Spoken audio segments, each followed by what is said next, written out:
Hello everyone, welcome to Naira study hub. आज हम लोग डीएलएड थर्ड सेमेस्टर के पवन सीरीज के लघुत्तरीय प्रश्नों की श्रृंखला पढ़ेंगे जो कि पार्ट थर्ड है।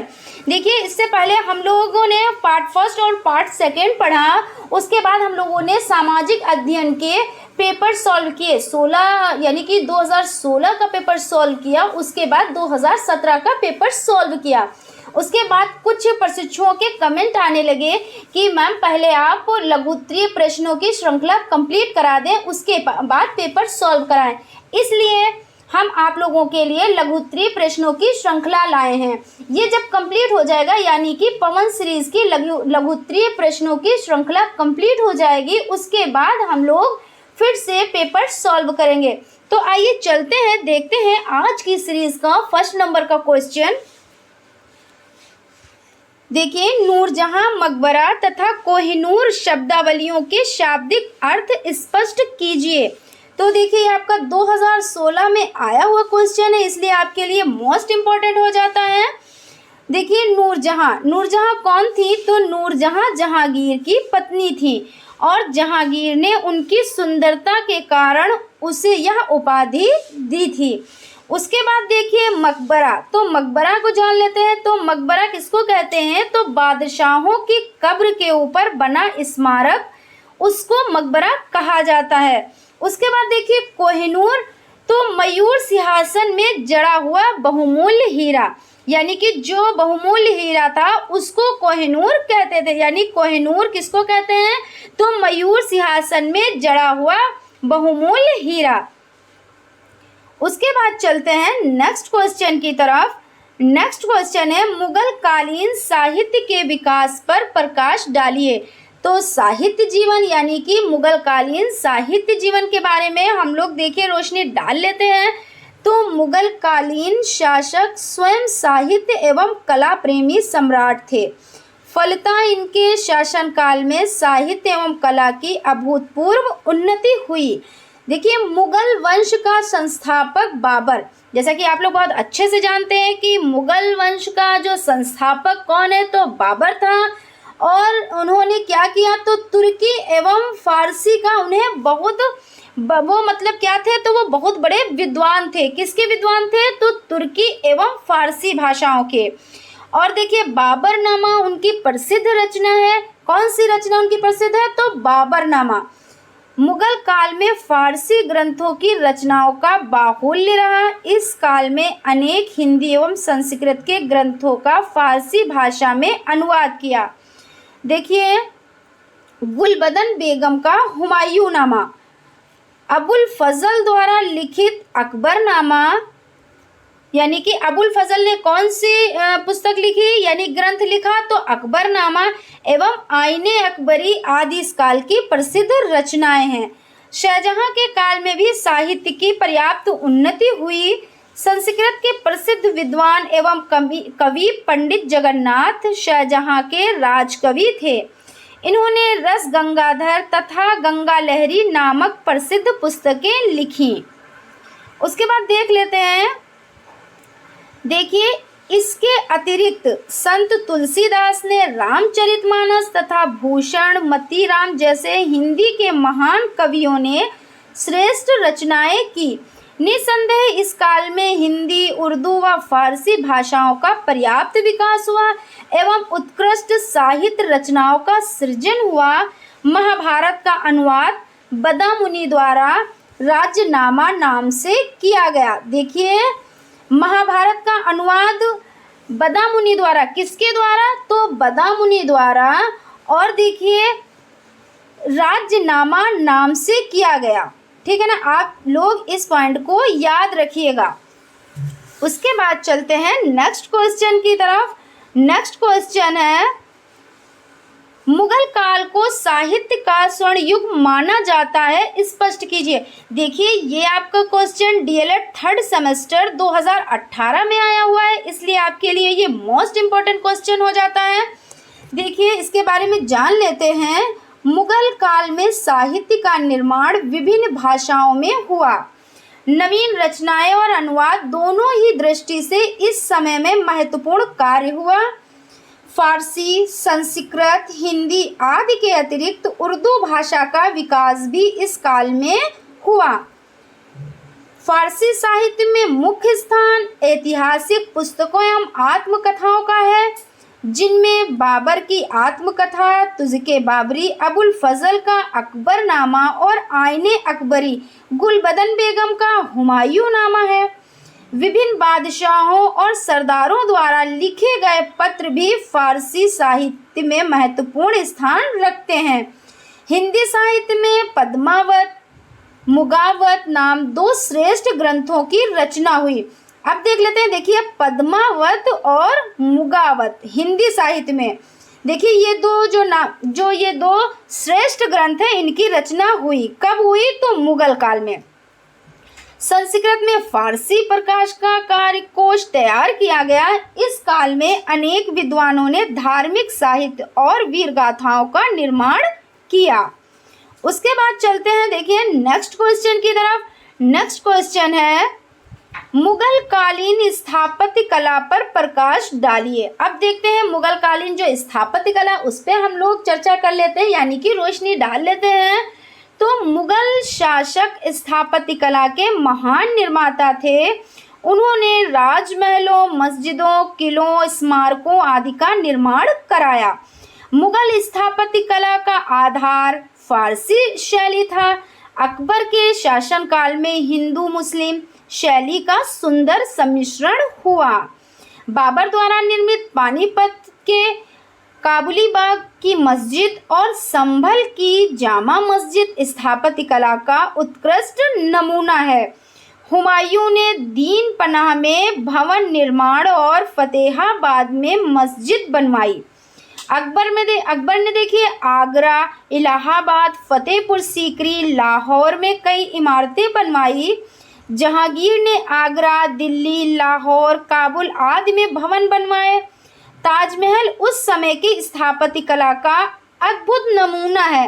औरंगजेब ने भी औरंगाबाद में अपनी पत्नी का मकबरा बनवाया।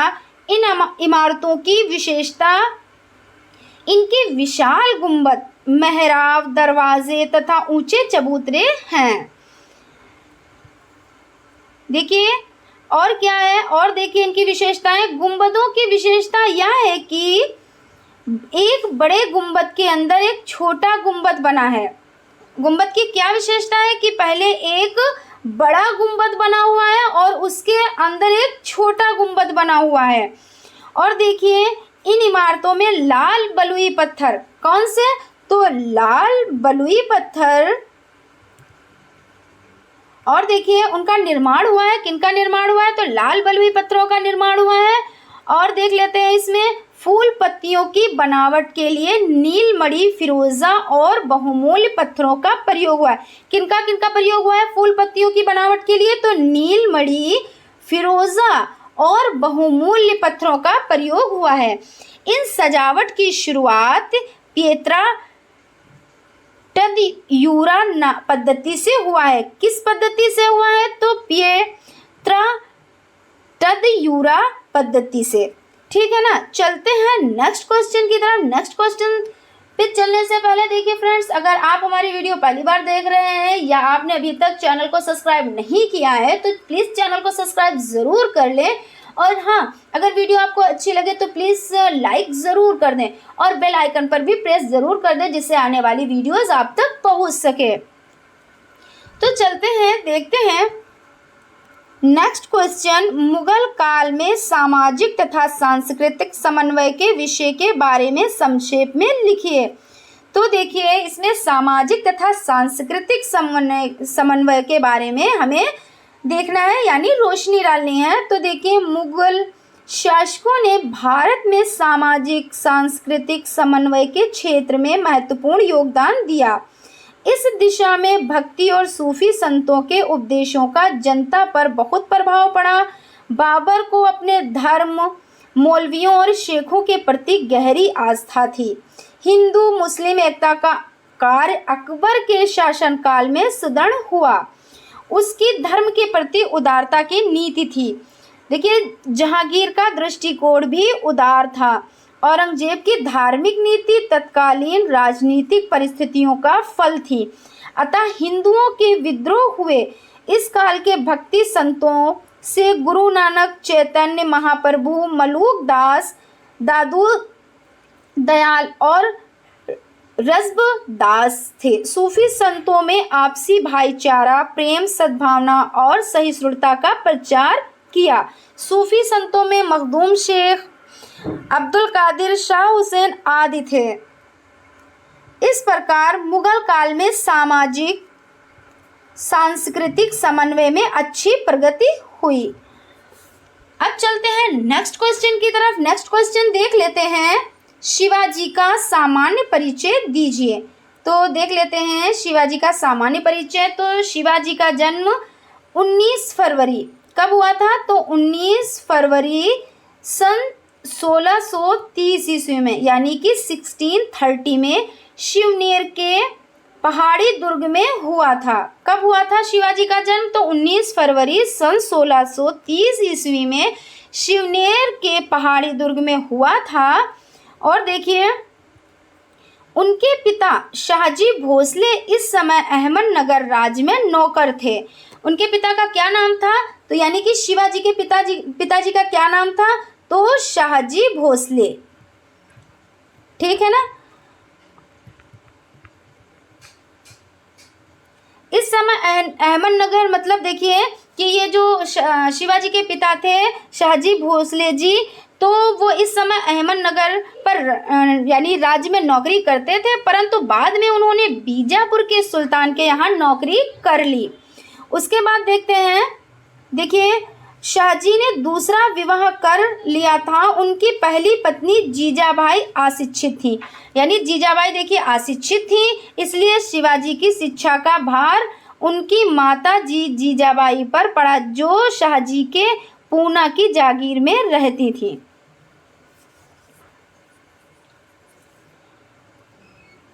चलते हैं, देखते हैं इसी क्वेश्चन में नेक्स्ट पॉइंट देखिए, जीजाबाई धार्मिक प्रवृत्ति की महिला थी, अतः उन्होंने शिवाजी को बचपन से ही धार्मिक संस्कारों में ढालना प्रारंभ कर दिया। मस्तिष्क में धर्मानुराग के बीज बोए। शिवाजी के गुरु दादा कोड़देव। अब देखिए शिवाजी के गुरु का क्या नाम था? तो दादा कोड़देव।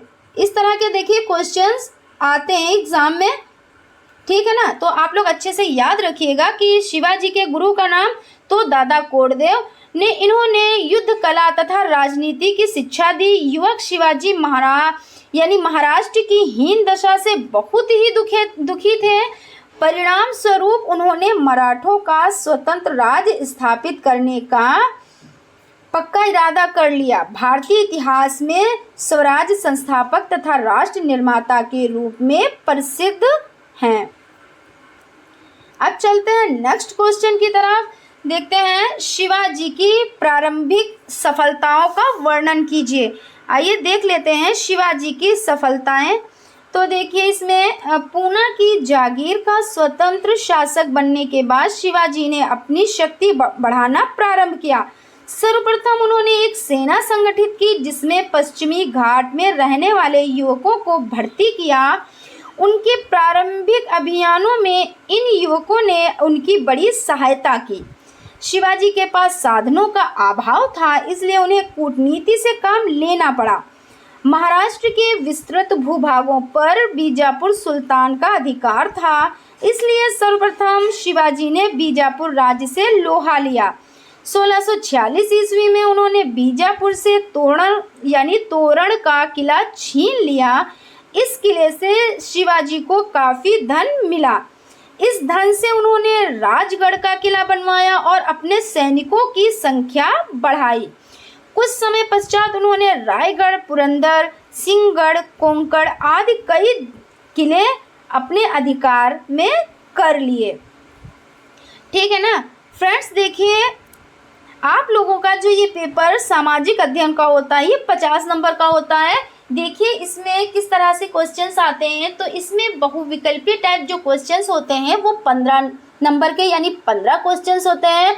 उसके बाद अति लघु टाइप जो क्वेश्चंस होते हैं वो आपके 15 क्वेश्चन होते हैं, इसमें भी आपको एक क्वेश्चन पर एक, यानी कि एक क्वेश्चन पर 1 नंबर प्रोवाइड होगा। उसके बाद देखिए 10 नंबर लघु उत्तरीय टाइप प्रश्न होते हैं, जिसमें एक प्रश्न पर आपको 2 नंबर मिलते हैं। ठीक है ना फ्रेंड, चलते हैं देखते हैं आज की सीरीज का नेक्स्ट क्वेश्चन। शिवाजी का मुगलों से संघर्ष का क्या परिणाम निकला, समझाइए।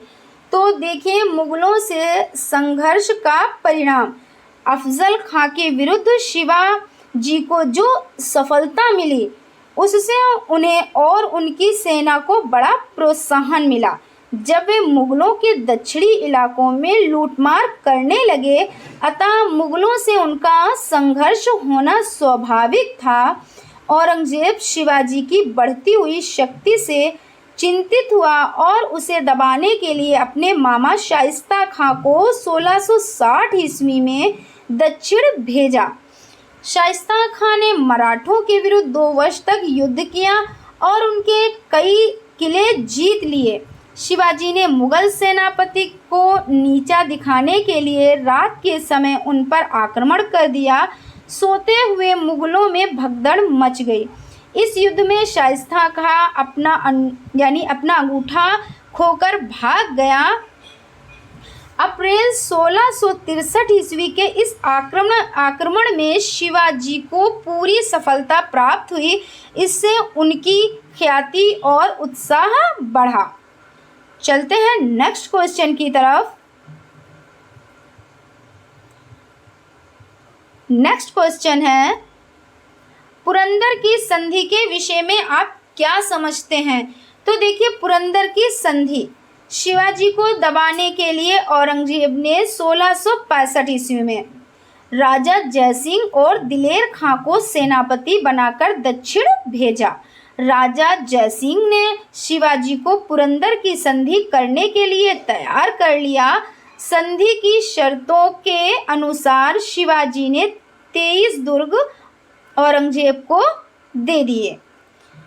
चलते हैं नेक्स्ट क्वेश्चन की तरफ। नेक्स्ट क्वेश्चन है, देखिए, शिवाजी के केंद्रीय शासन व्यवस्था की विशेषताएं क्या थी, लिखिए, अथवा शिवाजी के शासन प्रबंध के विषय में लिखिए। देखिए, ये क्वेश्चन आपका डीएलएड 3rd सेमेस्टर 2019 में आया हुआ क्वेश्चन है। और देखिए, शिवाजी के शासन प्रबंध के विषय में लिखिए, ये आपका डीएलएड 3rd सेमेस्टर 2016 में आया हुआ क्वेश्चन है। यानी कि आपके लिए ये क्वेश्चंस मोस्ट इम्पॉर्टेंट हो जाते हैं। आप लोग इस क्वेश्चन को बहुत ही अच्छे से पढ़िएगा। ठीक है ना, चलते हैं देखते हैं। देखिए, केंद्रीय शासन, अपनी शासन व्यवस्था के प्रधान शिवाजी स्वयं थे। उनका प्रशासन बहुत सीमा तक दक्षिण राज्यों की प्रशासन व्यवस्था पर आधारित था। राज्य की सर्वोच्च शक्ति उनके हाथों में केंद्रित थी। उनके अधिकारों पर कानूनी बंधन नहीं था। इस प्रकार मध्य युग के सभी शासकों की भांति शिवाजी भी निरंकुश थे, परंतु वह अत्याचारी नहीं थे। देखिए, वह अपनी शक्ति का प्रयोग जनता की भलाई के लिए करते थे। शासन कार्य में राजा की सहायता देने के लिए 8 मंत्रियों का मंडल था, जिसे अष्टप्रधान कहते थे। देखिए, क्वेश्चन यहाँ से भी बन सकता है कि अष्टप्रधान किसे कहते थे। तो देखिए, शासन कार्य में राजा को सहायता देने के लिए 8 मंत्रियों का मंडल था और उसे क्या कहते थे, तो उसे अष्टप्रधान कहते थे। ठीक है ना, क्या कहते थे, तो अष्टप्रधान कहते थे। उसके बाद चलते हैं नेक्स्ट पॉइंट पे, प्रांतीय शासन। देखिए, प्रांतीय शासन देख लेते हैं। शिवाजी का साम्राज्य बहुत विशाल तो नहीं था, किंतु उनका शासन प्रबंध केवल केंद्रीय सरकार द्वारा संभव नहीं था। इसलिए शिवाजी ने प्रांतीय शासन की व्यवस्था की थी। शिवाजी ने अपने साम्राज्य को 4 प्रांतों में विभक्त किया था। वह प्रदेश जो सीधे शिवाजी के नियंत्रण में था, स्वराज के नाम से संबोधित किया जाता था। और देखिए, इसका प्रबंध शिवाजी स्वयं करते थे। अन्य प्रांतों में एक एक सूबेदार होता था, जिसकी नियुक्ति शिवाजी स्वयं करते थे। और वह अपने पद पर इनकी इच्छा पर्यंत कार्य कर सकता था। प्रांतीय सूबेदार की सहायता के लिए भी 8 मंत्री होते थे। चलते हैं नेक्स्ट क्वेश्चन की, यानी कि देखिए नेक्स्ट पॉइंट की तरफ देख लेते हैं। देखिए ये आंसर आपको थोड़ा सा बड़ा हो जाता है, यानी कि लेंथी हो जाता है। आप लोग ज़रूरी नहीं है कि इतना लेंथी लिखें, क्योंकि देखिए टाइम के अकॉर्डिंग आप लोग अपना पेपर सॉल्व करें। ये होता है कि जब भी क्वेश्चन आए तो आप लोग उसकी हेडिंग अच्छे से लिखें। और जैसे कि हिस्ट्री, यानी कि हिस्ट्री में क्या होता है, इसमें सन बहुत ज़रूरी होते हैं। तो हम लोग क्या पढ़ रहे हैं, हम लोग सोशल साइंस पढ़ रहे हैं और इसमें हिस्ट्री का ये पार्ट पढ़ रहे हैं। तो हिस्ट्री में आप लोग सन वाइज आंसर कीजिएगा और हेडिंग ज़रूर से ज़रूर डालिएगा। और बहुत लेंथी ना लिखकर अगर आप शॉर्ट में भी लिखेंगे तो आपको अच्छे नंबर प्रोवाइड होंगे। देखिए सैनिक व्यवस्था देख लेते हैं। शिवाजी की सेना का संगठन मुगल सेना की अपेक्षा कहीं अधिक सुदृढ़ था। शिवाजी का सैन्य संगठन इस प्रकार था। अश्व सेना का विशेष महत्व था। किलों का प्रबंध कराया गया था। सेना में कठोर अनुशासन प्रणाली लागू थी। चातुर्यपूर्ण गुरिल्ला युद्ध प्रणाली, ठीक है ना, आप लोग ध्यान रखिएगा। गुरिल्ला युद्ध प्रणाली तो किसके समय में, तो देखते हैं, देखिए शिवाजी के, ठीक है ना। चलते हैं नेक्स्ट।